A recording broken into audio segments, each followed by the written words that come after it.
Nous saluons toute la congrégation au nom du Seigneur Jésus-Christ. Tunasalimu makutano yote katika jina la Bwana wetu Yesu Kristo. Que Dieu vous bénisse richement. Mungu awabariki sana. C'est un privilège pour nous. Ni uweri kwangu parce que ce n'est pas que nous sommes meilleurs. Sababu sio kwamba sisi ni wazuri sana. C'est par la grâce de Dieu seulement. Lakini ni kwa neema ya Mungu tu que nous nous tenons devant vous. Pour vous apporter la parole de Dieu. J'ai dit merci à notre bien-aimé frère Jacques, le berger de l'église. J'ai dit merci à ses associés et particulièrement notre bien-aimé frère Maneno pour tout ce qui a été fait pour moi. Et je remercie tous les conseils de l'église. Et nous remercions aussi tous les frères et toutes les sœurs pour votre hospitalité. Le Seigneur disait, si vous quittez vos parents, vous quittez vos frères, je vous donnerai d'autres parents, je vous donnerai d'autres frères. Cette écriture est valable seulement pour nous.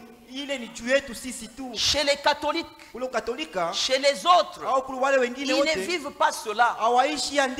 Mais nous vivons cela. Que le nom du Seigneur soit loué. Et que Dieu vous bénisse aussi tous. Parce que votre présence, c'est le premier soutien. Un véritable chrétien soutient son église par sa présence. Amen. C'est une obligation. C'est un devoir. Ce n'est pas que venir à l'église, nous pouvons ou nous ne pouvons pas, mais c'est l'impératif de venir à l'église. Que Dieu vous bénisse richement. Je profite pour vous dire au revoir. Comme il nous a été présenté ici, je m'appelle frère Jacques Chinyoka. Je vis à Lubumbashi. Donc je suis du tabernacle chrétien de Lubumbashi. Mais je suis berger du tabernacle de Kifukula et de Kawama sur l'axe Kasumbalesa.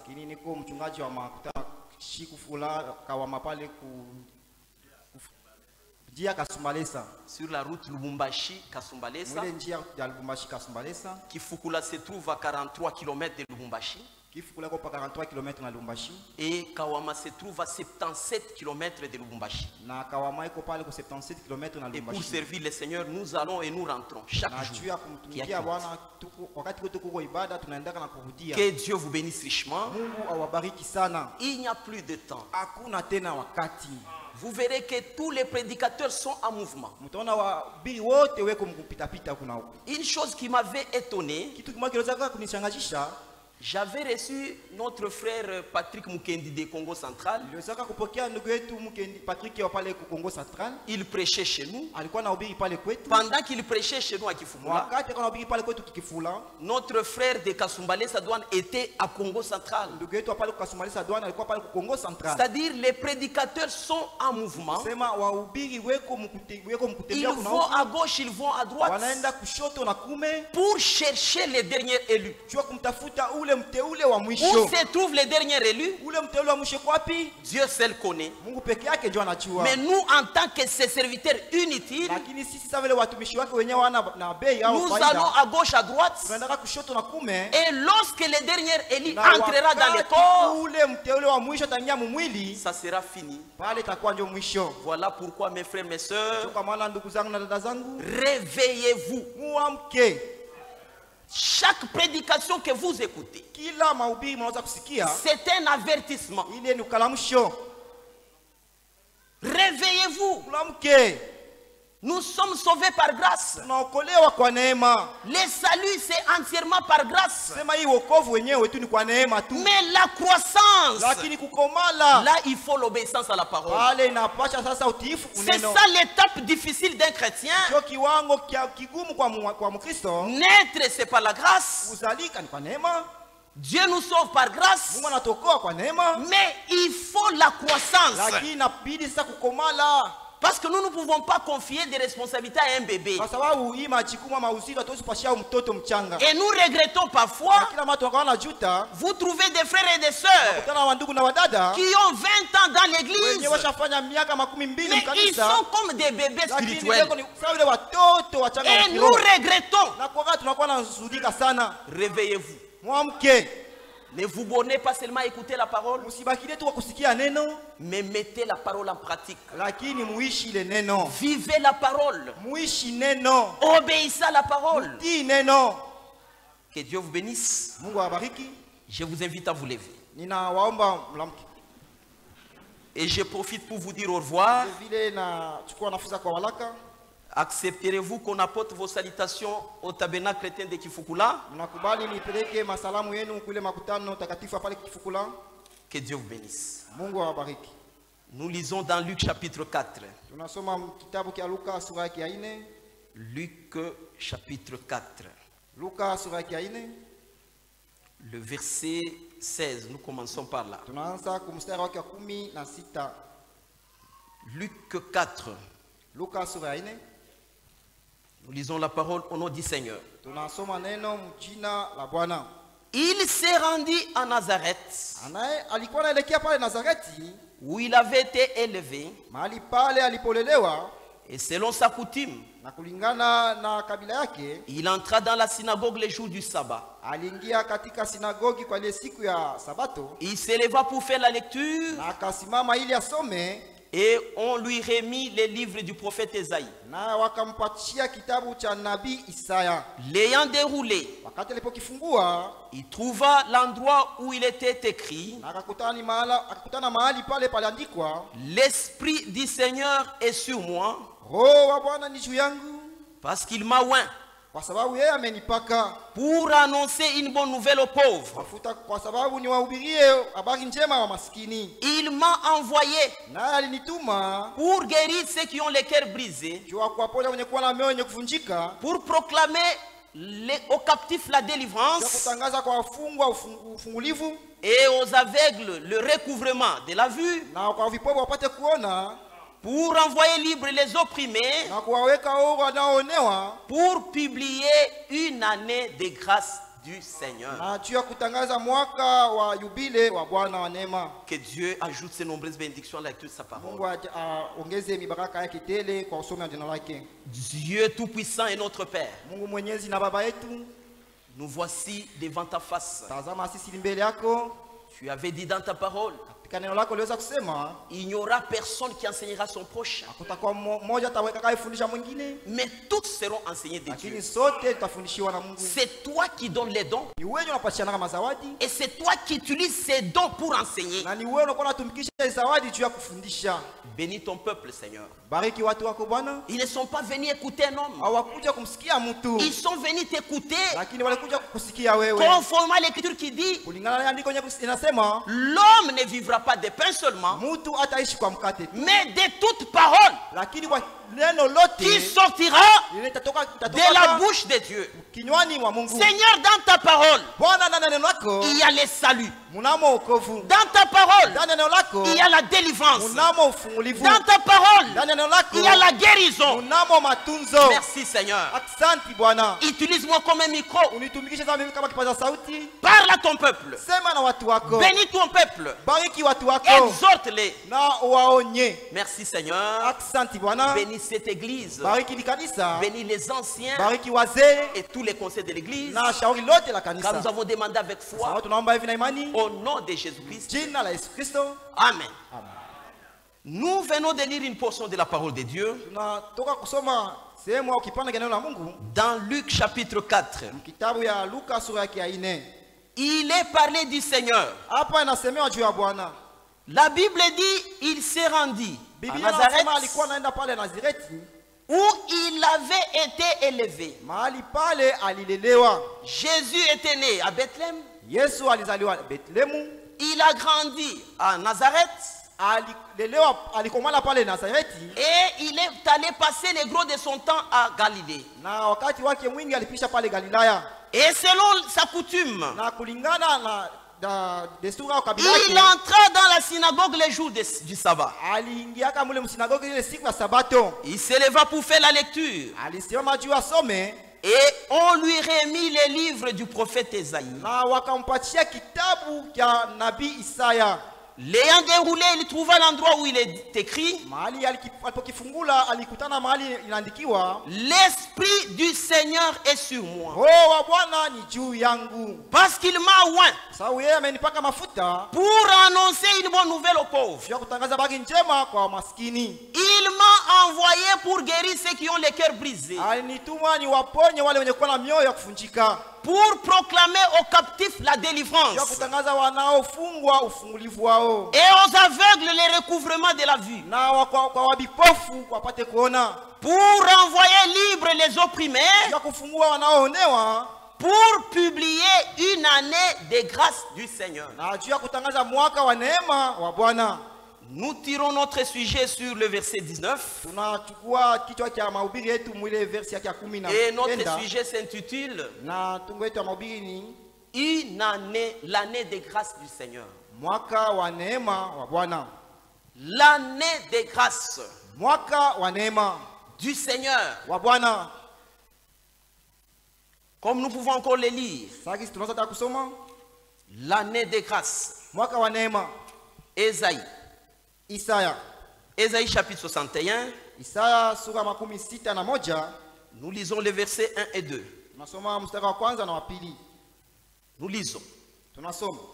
L'Esprit du Seigneur l'Éternel est sur moi, Roho Bwana Mwenyezi ni juu yangu, car l'Éternel m'a oint kwa sababu Bwana amenipaka mafuta pour porter des bonnes nouvelles aux malheureux. juu ya kuwahubiria wa maskini habari njema. Il m'a envoyé pour guérir ceux qui ont les cœurs brisés, Amenituma juu ya kuwaponya wenye kuwa na mioyo ya kufunjika, pour proclamer aux captifs la liberté juu ya kuwatangazia wanaofungwa mateka uhuru wao, et aux prisonniers la na délivrance, waliofungwa habari ya ufungulivu wao, pour publier une année de grâce de juu l'Éternel. ya kutangaza mwaka wa neema wa Bwana. L'année de grâce. Mwaka wa neema.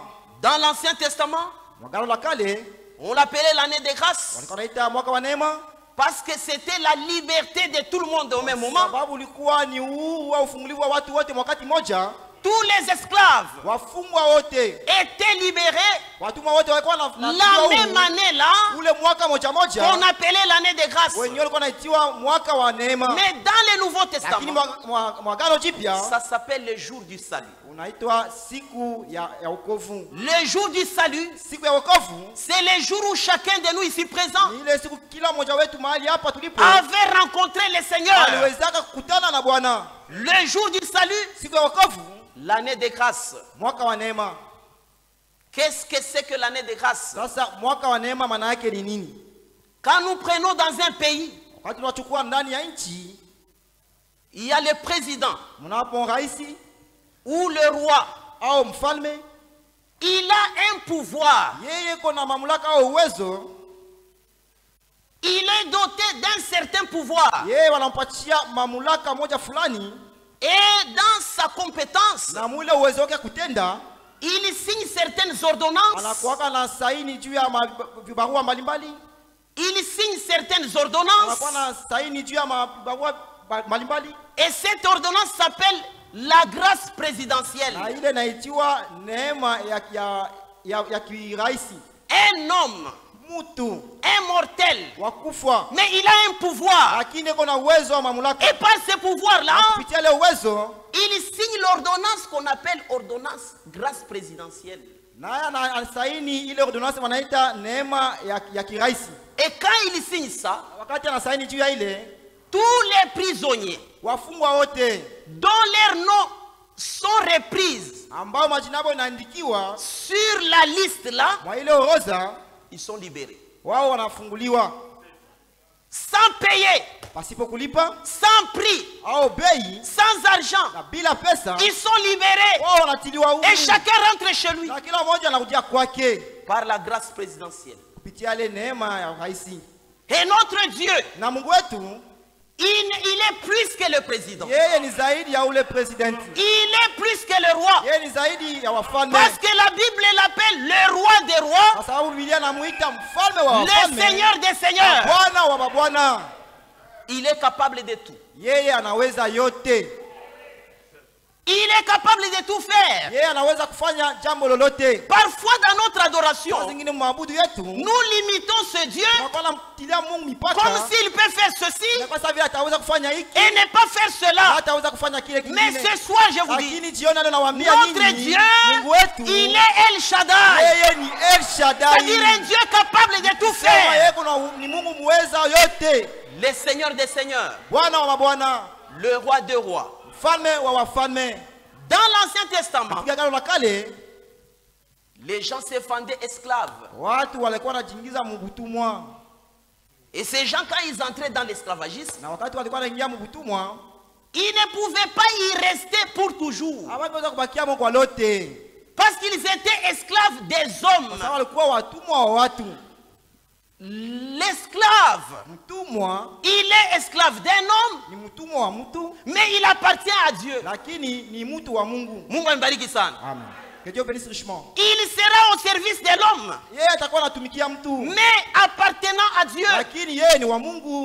Voilà pourquoi l'esclave ne pouvait pas rester esclave pour toujours. Il y avait une loi qui faisait en sorte que l'esclave, après avoir travaillé autant d'années, on sonnait la trompette. Et quand l'esclave entendait le son de la trompette, il sortait libre. Et c'était l'année de grâce. La 7e année. L'esclave pouvait travailler 6 années. Et la 7e, c'était l'année de grâce. L'esclave devait sortir. Comme nous lisons cela dans Exode. Exode chapitre 21. L'année de grâce du Seigneur. Lisons dans Exode. Exode 21. Le verset, nous commençons à partir du verset 1er. Nous lisons la parole de Dieu. Voici les lois que tu leur présenteras. Si tu achètes un esclave hébreu, il servira 6 années. Mais la 7e, il sortira libre sans rien payer. Chaque chose à sa place. L'esclave ne sortait pas seulement, mais il sortait sans rien payer. Parce que c'était l'année de grâce. Il sortait libre sans rien payer. S'il est entré seul, il sortira seul. Mais s'il avait une femme, sa femme sortira avec lui. Voilà ce qui se faisait dans l'Ancien Testament. L'esclave se vend. Il va travailler comme esclave. Il sera au service de son maître. Il fera tout ce qu'il doit faire sur recommandation de son maître. L'esclave n'a pas à dire devant son maître. Devant le maître, il n'y a que la soumission. Il était au service de son maître. Il pouvait être en train de faire ceci. On va lui dire, fais ça. L'esclave ne peut pas dire que je termine d'abord ce que je suis en train de faire. C'est un esclave. Il n'a pas à dire. Il doit laisser ce qu'il fait. Yeye anapasha kuacha vile anafanya. Il ira faire ce qu'on lui a demandé. Ataenda akafanye kile kile wanamwambia afanye. Parce qu'il était esclave. Sababu yeye alikuwa mtumwa. Voilà comment ça s'est passé. Jo, mwale namna vitu vilikuwa nafanyikaka. Et cet esclave là, na ule mtumwa devait travailler pendant 6 années. Angalipasha kutumika kadiri ya miaka 6. Il travaille la première année. Anatumika mwaka wa kwanza. Il travaille la deuxième. Anatumika mwaka wa pili. La troisième, la quatrième. Wa tatu na wa nne. La cinquième, la sixième. Mwaka wa tano na wa sita. L'esclave, mtumwa, quand il réalise les 6 années, wakati anaeneza ile miaka 6, il ne pouvait pas sortir. Yeye angeweza kutoka. Il devait attendre. Yeye alipasha kuchunga. Que les souverains sacrificateurs ule koani mkubwa sonne la trompette. Apike baragumu. C'est la trompette qui annonçait la liberté. C'est lorsqu'on sonnait la trompette que l'esclavagisme était fini. La trompette donnait droit à l'esclave de sortir libre sans rien payer. Et aujourd'hui, on ne sonne pas la trompette. La prédication de la parole, c'est la trompette qui sonne. De la même manière que dans l'Ancien Testament, les sons de la trompette libéraient l'esclave. La parole de Dieu, c'est une trompette. C'est pourquoi la Bible dit: heureux le peuple qui entend les sons de la trompette. L'esclave travaillait. Il attendait les sons de la trompette. Et lorsqu'il entendait les sons de la trompette, il ne fallait pas raisonner. Il n'y avait pas à réfléchir. Aussitôt que la trompette retentit, c'est fini. L'esclave est libéré. S'il travaillait dans le champ, il ne va pas raisonner ou cacher là-haut. Il doit jeter là-haut. Il jette là-haut. Et c'est fini, il est libre. Pourquoi? Parce que la trompette a sonné. Cette trompette-là libérait l'esclave. Sur recommandation du Seigneur. Parce que c'était la loi de Dieu de servir son maître pendant 6 années. Et la 7e année, c'était l'année de grâce. L'année de grâce du Seigneur. Maintenant cet esclave-là, si il est entré dans la servitude seul, lorsqu'il entend les sons de la trompette, il sortira seul. Parce qu'il était entré seul. Mais si il est entré avec sa femme, la Bible dit il sortira avec sa femme.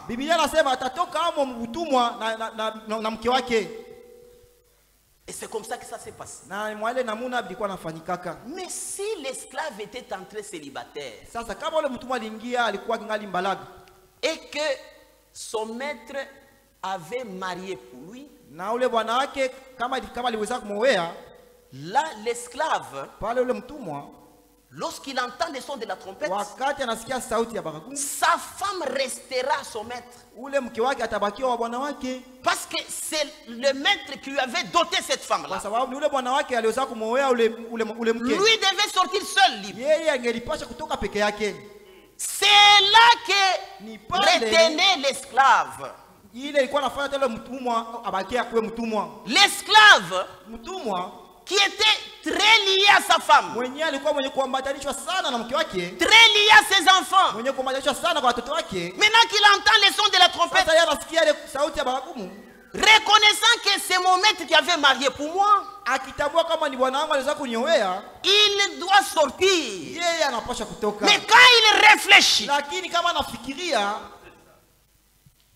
lorsqu'il raisonne wakati anatafakari sur la condition de sa femme, juu ya hali au maisha ya mke wake la condition de ses au enfants, maisha ya watoto wake, ça retenait l'esclave. ile ilikuwa inafanya ule mtumwa abakie mtumwa, Et l'esclave hésitait de sortir. na ule mtumwa alikuwa na sita kutoka. Et lorsque les maîtres, Lakini sasa wakati ule bwana wake connaissant que le son de la trompette akijua kusema ile a retenti, inalia, et l'esclave hésite, na ule mtumwa anaanza kusita, il prenait cet esclave, alikuwa anamchukua ule mtumwa, il l'amenait au temple, anampiga kule kumaskani, on perçait son oreille. na walikuwa anatoboa sikio lake, Et lorsque l'oreille était percée, na wakati sikio lilikuwa natobolewa, c'était fini pour cet esclave. ilikuwa naisha kwa ule mtumwa. Mon frère, ma soeur, Ndugu yangu, dada yangu, tu entends la parole aujourd'hui. leo iko nasikia neno, Tu renvoies demain ce que tu dois faire. lakini leo unapaswa kufanya leo na bisema Mais kesho. ce soir, je te dis, Lakini jioni leo nakwambia, un jour, siku tu moja franchiras la ligne de démarcation utatamka ule mstari wa neema, et tes oreilles seront bouchées masikio yako itazibwa au point que tu n'entendras jamais. kile hautasikiaka tena, Tu resteras un esclave pour toujours. utabakia mtumwa kwa lote. L'esclave devait sortir, Ule mtumwa anapenda kutoka, ne devait pas raisonner, yeye angepaswa ne devait pas réfléchir. angepaswa kutafakari, Il devait sortir. yeye angepaswa tu kutoka. Pourquoi? Kwa nini? Parce que c'était l'année de Kwa grâce. sababu ilikuwa ni mwaka wa neema, L'année de grâce du Seigneur. mwaka wa neema ya Bwana, La 7e année. mwaka wa 7. Écoutez ce que la Bible dit. Msikie kile Biblia inasema, Si c'est son maître qui lui a donné une femme kama ni mwana wake aliweza kumwoea mke, et qu'il ait eu des fils et ou des filles, naye akamzalia wana au mabinti, la femme et ses enfants seront à son maître mwanamke pamoja na watoto wake watakuwa mali ya bwana wake, et il sortira seul. na huyo mtumwa atatoka peke yake. Verset 5. Mstari wa 5. Si l'esclave dit, Lakini kama ule mtumwa akisema, j'aime mon maître, ninampenda bwana wangu, j'aime ma femme, ninampenda mke wangu, j'aime mes enfants, napenda watoto wangu, c'est ça les raisonnements. ile njoo mafikiri. Il ne fallait pas raisonner, il ne fallait pas réfléchir. Pasha kubaki kufikiria wala kutafakari. J'aime mon maître, Mimi nampenda bwana wangu, j'aime ma femme, nampenda mke wangu, j'aime mes enfants. na wapenda watoto wangu.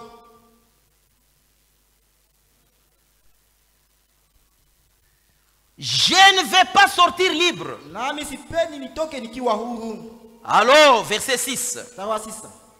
Son maître les conduira devant Dieu Ndipo pale bwana wake atampeleka mbele ya Mungu, et les fera approcher de la porte na atamkaribisha karibu na mlango ou du poteau, au kizingiti, et son maître lui percera l'oreille na bwana wake atamtoboa sikio lake avec un pinceau. nayo shazia, Et l'esclave sera pour toujours à son service. naye mtumwa atamtumikia kwa lote bwana wake. C'est-à-dire, Kusema si l'oreille est percée, kama sikio linatobolewa, l'esclave il restera pour toujours. ule mtumwa atabakia mtumwa kwa lote, Même s'il entendait les prochains sons de la trompette, hata kama atasikia tena mlilio wengine wa hagumu, son oreille est déjà percée, sikio lake tayari lishatobolewa, il ne peut pas sortir. ule mtumwa hawezi tena kutoka. Il a signé sa propre condamnation. Yeye anasaini juu ya hukumu wake mwenyewe. Il reste esclave pour toujours. Yeye anabakia mtumwa maisha yake yote, Il ne peut pas sortir. hata tokaka tena. Pourquoi? Kwa nini? Parce que son oreille est déjà Kwa percée. sababu sikio lake tayari lishatobolewa. Voilà pourquoi Ndio kwa maana les esclaves watumwa avisés, wenye kukalamushwa, lorsqu'ils entendaient les sons de la trompette, wakati walikuwa wanasikia ile sauti ya baragumu, ils sortaient libres. walikuwa wanatoka wakiwa huru. Amen. Amen. Deutéronome 15. Kumbukumbu la Torati 15. L'année de grâce, Mwaka wa neema, la 7e année. mwaka wa 7. Deutéronome 15. Kumbukumbu la Torati sura ya 15, Le verset 1er. mstari wa kwanza. Nous lisons.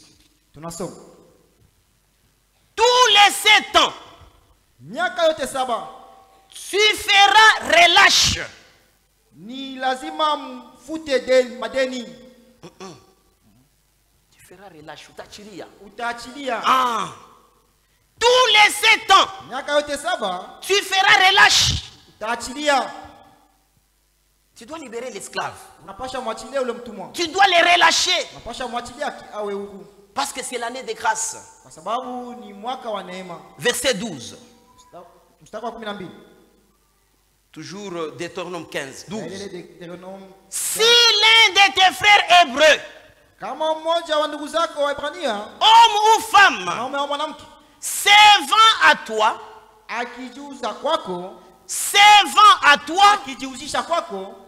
il te servira 6 années, mais la 7e année, tu les renverras libres de chez toi.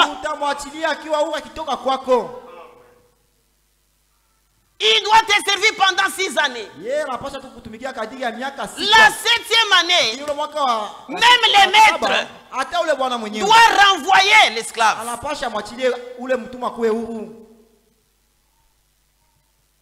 Tu dois sortir. Tu es libre. Sans prix. Sans rien payer. Parce que c'est la loi de l'Éternel. Jérémie chapitre 34. Le verset 14. Jérémie 34.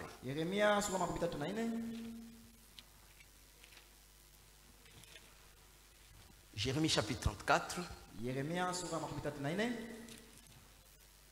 Le verset 14. Nous lisons. Au bout de 7 ans,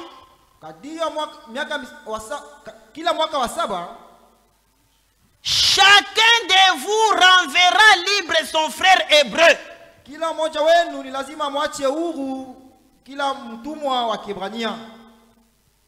L'esclave travaillait pendant 6 années.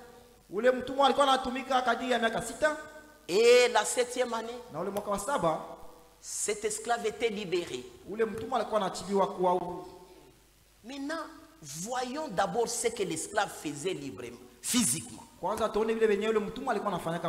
Parce que ces esclaves-là, ils étaient esclaves physiquement. Que Dieu bénisse richement. Regardez comment ils travaillaient. Ils pouvaient aller travailler au champ. Ils pouvaient laver les habits à la maison. Ils pouvaient torchonner. Ils pouvaient transporter son maître. Donc lui, il est comme le transport qu'utilise son maître pour son déplacement. Maintenant, tout ce que l'esclave faisait, il le faisait dans la soumission. Il ne pouvait pas réagir. Il était totalement soumis à son maître. Mais il attendait le son de la trompette. Tout en travaillant. Même si c'est trop dur. Même si c'est un travail d'humiliation. Il travaillait. Mais les oreilles prêtaient sur le son de la trompette. Maintenant, si l'esclave devait transporter son maître de Kalemi jusqu'à Nyunzu, donc l'esclave n'a pas à dire. Regardez d'abord l'état d'un esclave. Il ne peut pas réclamer, non voilà, Kalemi jusqu'à Nyunzu, ça sera comment? L'esclave n'avait pas à dire. Il n'avait qu'à transporter son maître au dos pour l'amener à Nyunzu. De Kalemi jusqu'à Nyunzu. Sans discussion. Sans réagir. sans évaluer la distance. Bila hata kuchunguza ile wingi wa kilometre batapita. Même s'il est fatigué, Hata kama choka. il faut que son maître dise de le descendre. Pasha ule bwana wake amwambie nishushe sasa. Mais au cas contraire, Kama si vile, l'esclave ule mtumwa en train de transpirer, eko na vuya jasho, il portera toujours son maître. atakuwa akibeba bwana wake kila mara. Quelle souffrance. Mateso gani? Ce n'est pas une bonne condition. Hiyo sio hali nzuri, hapana.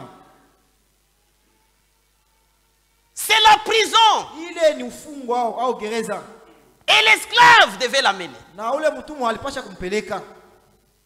Maintenant, chemin faisant, Sasa bakitembea mbalabala, ça arrive si c'est à 100 km, wanabia kilomita 100, la trompette sonne. ile baragumu nali. C'est fini. Inakwisha. Cet esclave Ule mtumwa ne doit pas réfléchir. yeye atabakia akaanza kufikiria, Mais le boss va rentrer comment à Kalemi? bosi wangu atarudia namna gani Kalemi? Comment il va arriver à Nyusu? Atafika namna gani kule Nyusu? L'esclave, ce n'est pas son problème. Pale hata na mambo ya ule mtumwa. Son problème à lui, Mambo yake sasa pale, il devait travailler pendant 6 années. mpasha yeye atumike kadiri Mais comme la 7e année, sasa kisi ile mwaka wa c'est l'année de grâce, ni mwaka wa neema. la trompette a sonné, Ile baragumu iliweza kulia. il doit jeter son maître. Anapasha mtupe chini bwana wake, Même s'il doit se fracturer, kama atavunjika. même s'il doit se fracturer, Kama ule bwana wake anaanza kuvunjika, ce n'est pas son problème. ana mambo yake tena ule mtumwa. Ce qui est important pour l'esclave à ce moment-là, la la trompette a sonné, il est libre. ni huru. L'année de grâce. Mwaka wa neema. Son maître va rentrer comment? Wanawake atarudia namna gani? Même si c'est en brousse, Hata kama ni mwapori, ce n'est pas son problème. ile ana mambo yake. Le son de la trompette Sauti ya baragumu les a départagés. inabatenganisha. Le son de la trompette Ile sauti ya baragumu a rompu les contrats qu'il y ait les deux. inavunja ile masikilizano yenye ilikuwa katikati yao. L'esclave est libre. Ule mtumwa anakuwa huru. Et là, c'était physique. Na pale ilikuwa ni mwili. Mais maintenant, nous, Lakini sasa sie nous ne sommes pas esclaves physiquement. hatuna watumwa mwili humu. Nous sommes esclaves du péché. Sisi tuko watumwa wa dhambi. Parce que lorsque tu es dominé par le péché, Wakati unatawaliwa na dhambi, tu es esclave de ce pale péché. unakuwa mtumwa wa ile dhambi. Et ils étaient esclaves physiquement. Wao walikuwa watumwa mwili humu. Ils travaillaient physiquement. Walikuwa wanatumika mwili wao. Mais nous, ce n'est pas le cas. Lakini kwetu haina vile. Nous sommes esclaves du péché. Sisi ni watumwa wa dhambi. Nous lisons Tunasoma Jean chapitre 8. Yohane sura 8. Jean 8, Yohane sura 8. le verset Mstari 30 jusqu'au verset 34. 13 hadi wake 34. J'ai encore mes 15 minutes. Ngana madakika yangu 15. C'est amplement suffisant. Ya kutosha kabisa. Jean 8, Yohane sura 8. le verset 30.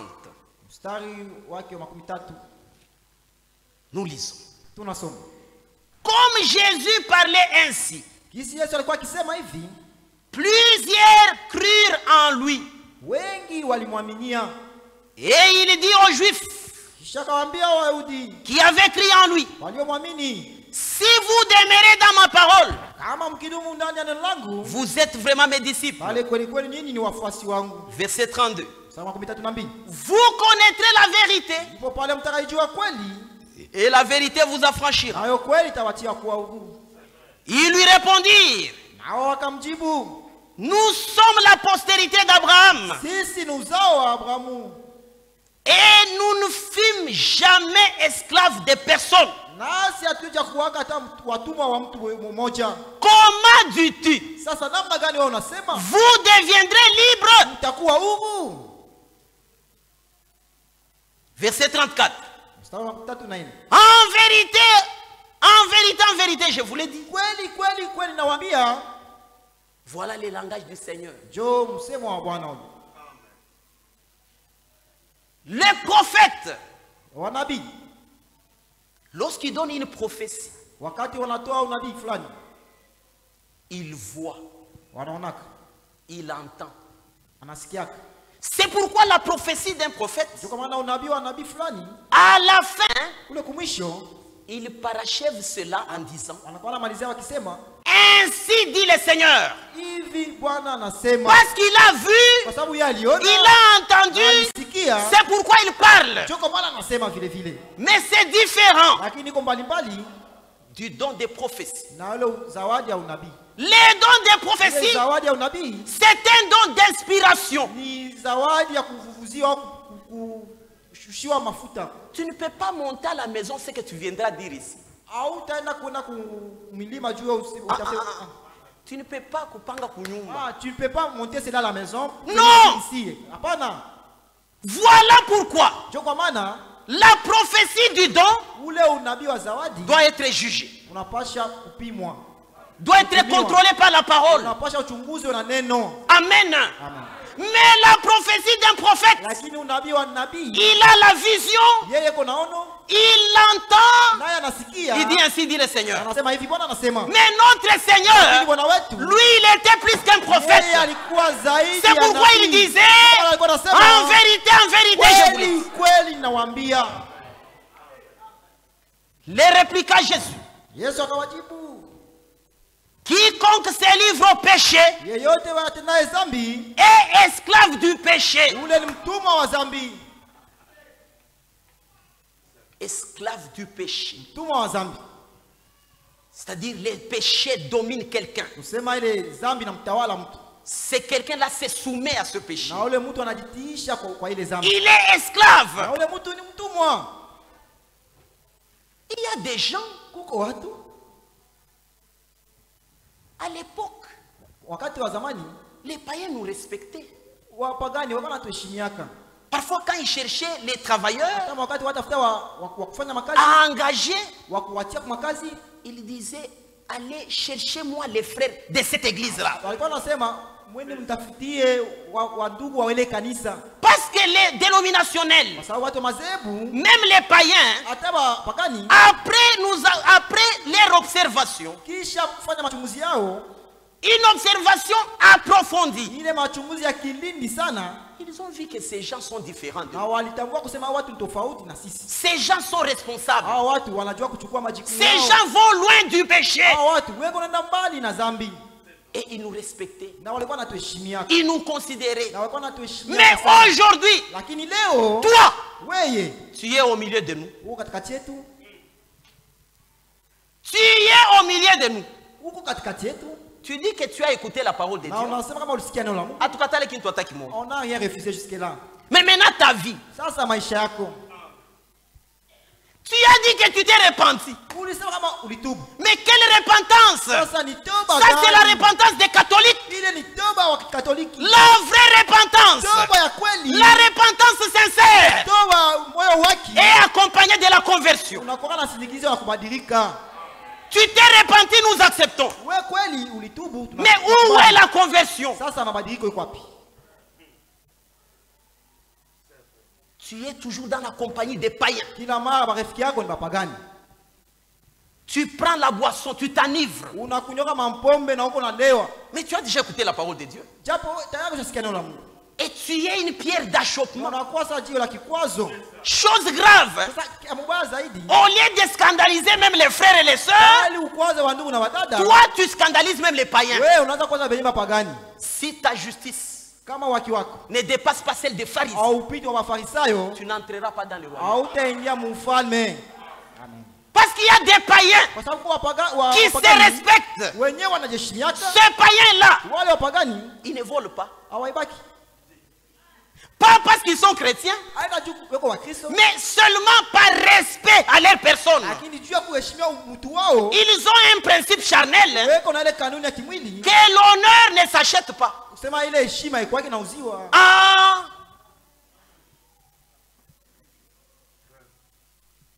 Il tabassait sa femme Alikuwa anapigaka mke wake quand les enfants étaient encore petits. wakati watu wake walikuwa wadogo. Et maintenant, il constate que Sasa anatambua anaona kusema quand il veut administrer des coups à sa femme, wakati anapenda mtanike juu yake mangumi, les enfants viennent. watoto wanakuja. Ces enfants ont pris de l'âge. Watoto washakomala hako. Bananyaribisha, bananyuia en soko. Maintenant là, je ne saurais plus faire ce que je faisais jadis. Je suis incapable. Parce que si je vais tabasser leur mère, les enfants viennent s'interposer. Mais ouais, frère. Toi, tu es un frère.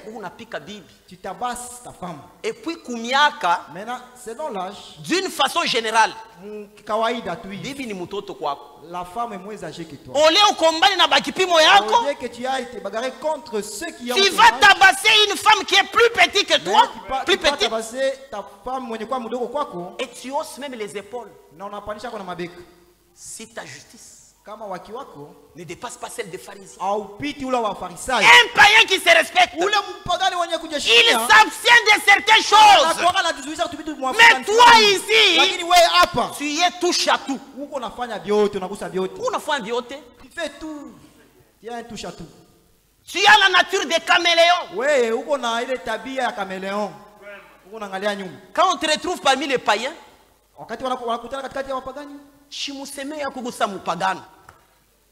ta façon de parler, c'est comme un païen. Tu parles de kawazi. Donc tu parles comme un païen. Tu utilises le langage vulgaire. Mais lorsque la parole de Dieu touche le cœur, même les langages changent. La parole de Dieu, c'est une semence. Tu te trompes, toi. Esclave du péché. Tu étais un enfant. Tu portais des culottes. Nous autres ici, nous avons porté les culottes qui avaient. Mais maintenant, les parents païens, dans son paganisme, il dit qu'il a pris de l'âge. Il faut qu'il doit quand même cacher ses mollets et qu'il puisse bien se vêtir. On t'achète les pantalons. Mais nous sommes scandalisés. Tu n'as pas la quasi. Tu es déjà un homme adulte. Tu mets des pantalons devant les enfants. Tu mets même les cinglés. C'est quoi ça? Tes aisselles. Il est nini. Scandale. Parle ça, ton quoi qui kwazo. Tu es un scandale. Où chacun s'est contre cette pierre-là. Ne soyez un scandale à personne. Tu es un scandale. Tu es un scandale. Les choristes qui sont ici, vous êtes des serviteurs de Dieu comme nous. C'est-à-dire, vous devez vivre ce que vous chantez. Si vous êtes incapable,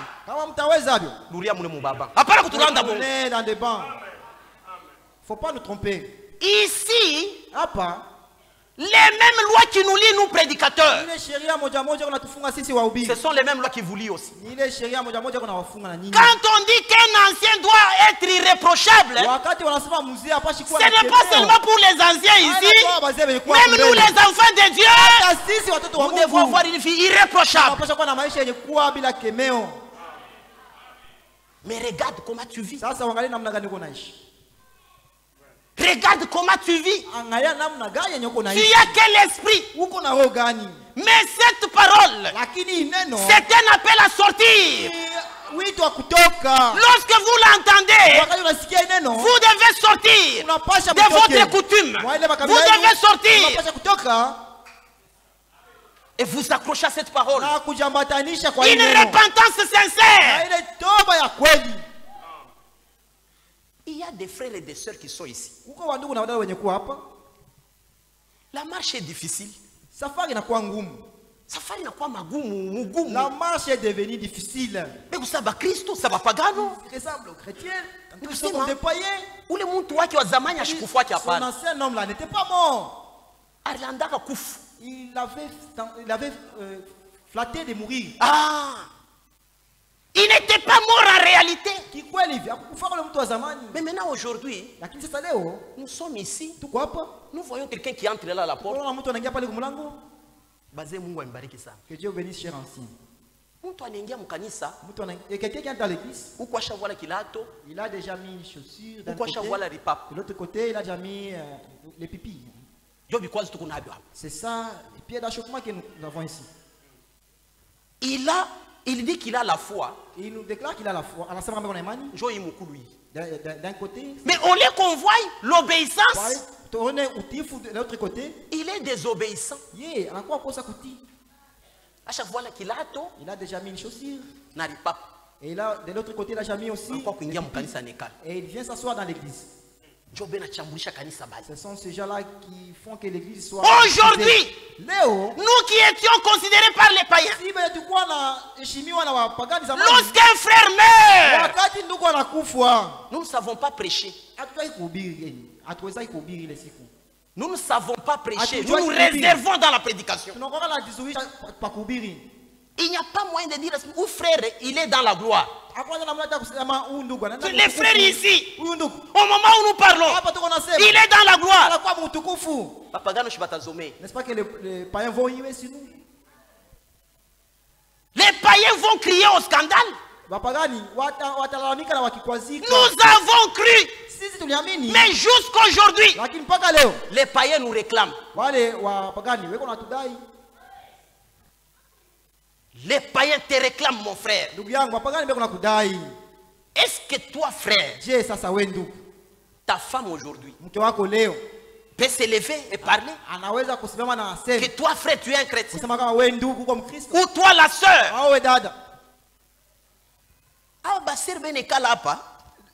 Ceux qui s'assistent, vous les trouverez gentils comme les jantres des montons. Mais quand vous pouvez me dire, vous les sœurs, si vous pouvez même dire que cette sœur-là, s'il y a celui qui sera c'est la sœur X. Il s'agira de la sœur X. Son mari va se retirer et dire, parce qu'elle vient ici. Elle nous présente une autre identité qui n'est pas son identité réelle. À la maison, il regarde avec mépris son mari. Elle ouvre grandement les yeux. Et elle toise son mari. Ok. Donc cette sœur-là, c'est-à-dire pour les maris, qui croise au sang. Mais quand elle est ici, quand les pasteurs regardent, il dit où les dates d'attendre que cette sœur-là ira au ciel. Mais son mari, il sourit dans son cœur. Ça, c'est quelle vie? Ça, c'est quelle vie? Et nous attendons le retour du Seigneur. Si les péchés te dominent, tu es encore esclave du péché. Jésus est mort à la croix pour nous libérer. Un véritable chrétien, il est libre du monde. Il est libre du péché. Pourquoi? Parce que la trompette de l'évangile a sonné. Sortez de l'esclavagisme. Tu vas chez la couturière. Tu es une sœur en Christ. Chaque matin, que le Seigneur me pardonne. Chaque matin, même si le mari avait dit qu'il n'a plus rien, tu n'oublies pas de rappeler la ration. Tu n'as jamais oublié cela. Même si le mari avait déclaré qu'il n'a plus rien, tu vas toujours réclamer. Mais tu vas chez la couturière, anashona tu, mukongo yako anacha waji. C'est-à-dire quand on a fait des comptages par groupe. Si on pouvait faire les comptages par groupe, parce que mukongo est waji. Au dos de la serre parce que son dos est à découvert. Et là seulement réclamer la ration chaque matin. Mais devant la couturière, tu es une chrétienne. Hein? Tu as à dire. N'est-ce pas que tu as à dire? Parce que comme Christ, puisque tu es une chrétienne, la sainteté convient à la maison de Dieu. Nous sommes esclaves du péché. Si le péché nous domine, nous obéissons au péché. Nous sommes esclaves. Et pour terminer, parce que le temps nous coince, on doit respecter l'heure, parce que ça fait partie de l'ordre. Dieu n'aime pas la mort d'un pécheur. Il est dit dans Ézéchiel que je n'aime pas la mort de celui qui meurt. Il n'est pas encore tard. Aujourd'hui, c'est le jour du salut. Aujourd'hui, c'est le jour de grâce. La parole de Dieu est apportée. Le baptême sans repentance,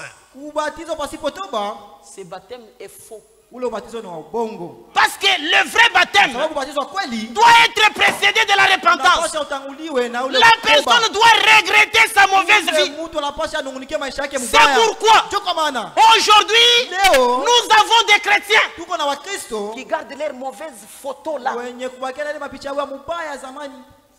Ma photo à ma barre. Frère Acha kuichunga mon album. Les frères déjà gardé ça dans son album. N'est-ce pas que ses frères avaient... Mais il n'est pas encore tard. Jésus revient bientôt. Aujourd'hui, c'est le jour de grâce. La trompette a sonné. Sortez. Sortez. Nos chambres à coucher aujourd'hui sont des abattoirs. Des abattoirs. Donc tu n'as pas frère. Nous commençons maintenant à tuer les frères. On prend les problèmes de tel frère. On prend les problèmes de telle sœur. Maintenant, les sœurs qui sont assises ici, parfois, des fois, elles peuvent parler des autres. Elle peut même commencer à parler à mal de son mari.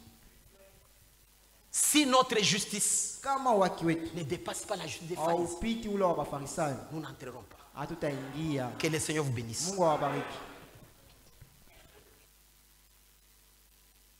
Alléluia. Amen. Lèvons-nous et louons Dieu. Tous mes soucis, 91 chants de victoire.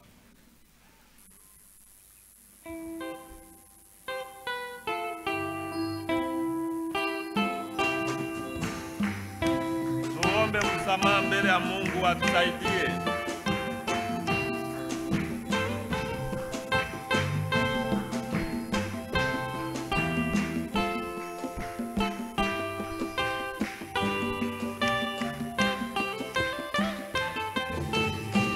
Tous mes péchés,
Que chacun de nous prie Dieu en peu de mots. Prie que Dieu t'aide. Alors, ces paroles que nous écoutons, un jour, si nous ne les respectons pas, nous allons regretter. Mais aujourd'hui, nous avons la grâce. Prions Dieu qu'il nous aide. Mungu baba yetu tunakupigia asante. Dieu notre Père, nous te disons merci kwa maneno ya ukalamusho natuletea. Pour cette parole que tu viens nous donner. Sababu haupendi hata mmoja wetu apotee. Tu ne veux que personne se perde. Ubariki maneno ndani ya roho zetu. Bénis ces paroles dans nos cœurs. Iwe sawa mbegu yanguka pa udongo mzuri. Que ce soit la graine qui est tombée dans la bonne na terre. ipate kuzaa matunda. Qu'elle produise des fruits. Sababu ulisema car tu as dit, chaque arbre qui ne produit pas de fruits sera cassé et brisé au feu. Bénis ton serviteur pour tous les temps qu'il a eu à méditer ces paroles. Donne-lui de la force. Nous n'avons rien à lui payer. C'est toi qui payes, Seigneur. Bénis sa famille. Bénis toutes les églises qui le conduisent. Et son église de Lubumbashi. Que ta grâce nous accompagne lorsque nous allons rentrer. Que nous continuons à méditer ta parole. Au nom de Jésus-Christ. Amen. Amen.